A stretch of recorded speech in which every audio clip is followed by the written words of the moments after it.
మానవీయంగా కూడా లేదు.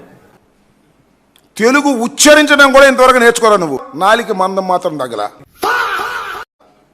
తెలుగు ఉచ్చరించడం కూడా రాదు.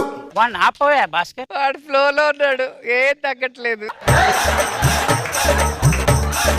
వీళ్ళు వీళ్ళు స్పందిస్తా ఉన్న తీరు నిజంగా నిజంగా అమానవికంగా ఉంది.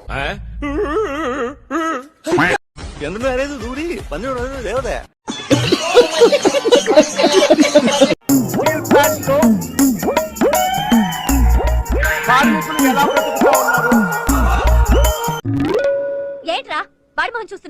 కార్మికులకు మంచి జరుగుతా ఉందా లేదా అన్నది ప్రతి ఒక్కరు కూడా ఆలోచన చేయాల్సిన అవసరం. మీ కష్టం పగవాడికి కూడా రాకూడదు గురుగారు. మరేరా 2024 వైఎస్ఆర్సీపీ ప్రభుత్వం ఉన్నంత వరకు ఏం పీకారు, ఏం పీకేవు అంటున్నారు చెప్పండి.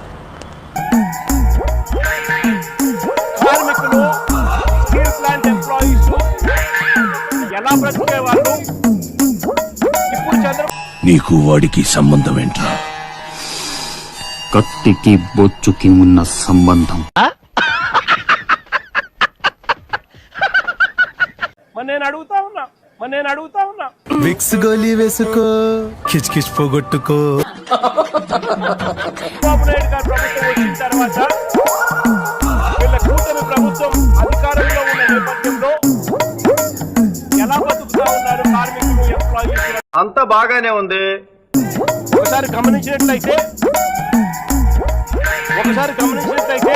చెప్పవే నేను వింటాను కదా. ఓ చెప్పే. చంద్రబాబు నాయుడు గారి ప్రభుత్వంలో ఎక్కడైనా మానవత్వం లేక ₹1 ఇవ్వాల్సిన చోట వాళ్ళకు ఇవ్వని పరిస్థితి ఎక్కడైనా ఉంటే మాత్రం ఏం చేస్తావరా? చంపుతావా? నరుకుతావా? ఏం చేస్తావరా?